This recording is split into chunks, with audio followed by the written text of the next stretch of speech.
waxaan rabaa inaan ka sii warbixin kooban xafladihii isdabajooga ee ka socday caleemasaarka madaxweyne Axmed Maxamed Islaam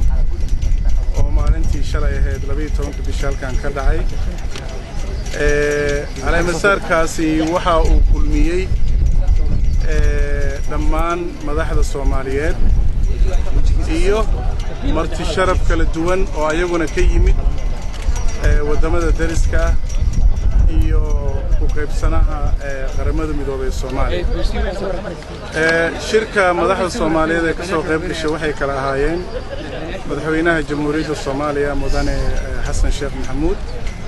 ra'iisul wasaare Umar Abdirashiid Ali Sharmaake madaxweynaha dawladda Puntland mudane Abdiweli Maxamed Ali Gaas madaxweynaha Jubbaland mudane Axmed Maxamed Islaam madaxweynaha Galmudug mudane Abdikariin Xuseen Guleed madaxweynaha Koonfur Galbeed mudane Sheekh Shariif Xasan Sheekh Aadan Baalino shirkaas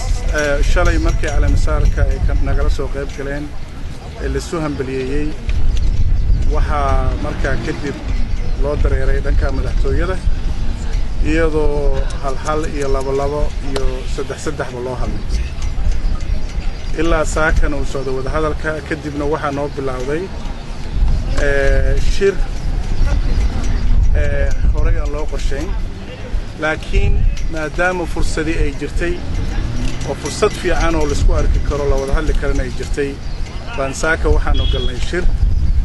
shirka aynu galnay madaxdoo dhan way ku dhamaayeen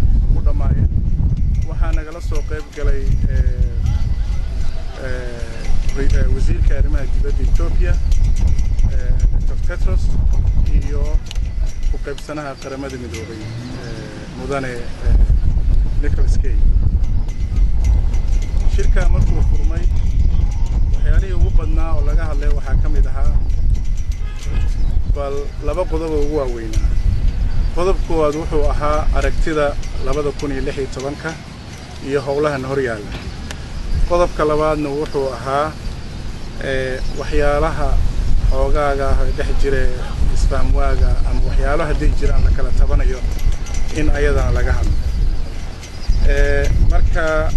labada qodob baa loo kala saaray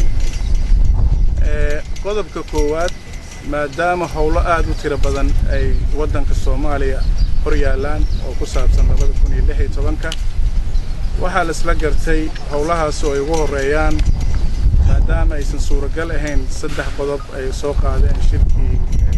sare ee ka dhacay bishii Agost 29 iyo 30 lagu go'aamiyay inaysan suuragal ahayn codayn hal qof iyo hal codayn aysan suuragal ahayn in bal tala la isugu laabo talooyinka marka la isugu laabanayo ay noqdaan mid loo dhan yahay dadkoo dhan ay isku tala ka diibtaan sidaa darteed waxaa halkan la isugu yimid in bal wax la iska yiraahdo waxyaalihii la siiyay marka waxaa ka mid ah maadaama halkan madaxda qaarkood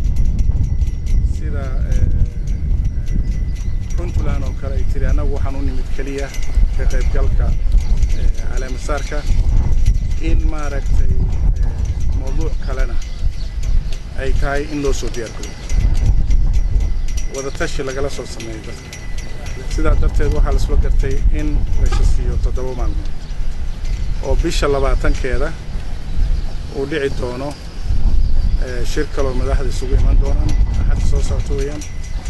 shirkaasna uu ka dhici doono hadda sida la isku raacay Muqdisho u badan tahay laakiin wada hadallada wali socda oo bal in meel kale ay noqon karto lagu yeesho Muqdisho uu ka dhaco shirkaas waxa weeye consultative forum ama kii dhammaan looga wada hadli lahaa madaxweynayaasha dawlad goboleedyada iyo madaxweynaha Soomaaliya ra'iisul wasaaraha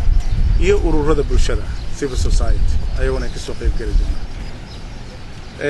inta ka horeysa 7 maalmoodna shaqooyin wixii farsamaan la sii qabto labadaa qodob baa horta hadda ugu muhiimsanaa qodobka kalena waxa weeye hadday jiraan wax un isfaham waa ama maaragtay madaxdu inay salkaan ay muhiim u tahay si loo xalliyo waxyaalo badan oo jira in marka ayaguna ay noqoto mowduuc kale oo noo yaala laakiin madaxdu inay ka wada hadashato laakiin hadda aan saarayno xoogga iyo focuska arrinta ku saabsan ajandaha ama qorshaha 2016 inta unbuu shirka ahaa intaasaan la isku afgartay wixii su'aalaad qabtaan waa wasiir su'aasha ugu horeysa oo weydiinaya waxay tahay waxaa jira khilaaf aad u baasan oo ka dhigay marka loo eego maamulka koonfur galbeed iyo Jubbaland galmudug iyo magaranaysa Puntland Jubbaland oo ka tabanaysa eedo maxaa dowladda federaalka arrimahaas shirka kuma soo qaaday wax la iska yiri arrimaha la iskuma furfurin laakiin waa taan dhahay labaan u kala saarnay waxna waa wax ku saabsan 2016 oo ah tareen socdo aan sugin waqtina uu nagu socdo waxna waxa weeye waxyaalahan kale ee khaaska la kala tabanaya mana u malaynayo wax weyn inay yihiin wax weyn ay jiraan laakiin wixii la kala tabanay waa laga wada hadlaya maxaa ka jira in Puntland ay diiday in shirka ay ka qayb gasho maadaama madaxda Puntland ama madaxweynaha Puntland uu yimid calaamasaarka madaxweynaha Jubbaland kaliya uu ka qayb galay taasaan marka caddaynaysaa inuu ka qayb galo marka wax culaysa ma ka jirta Thank you very much. waa mahadsantahay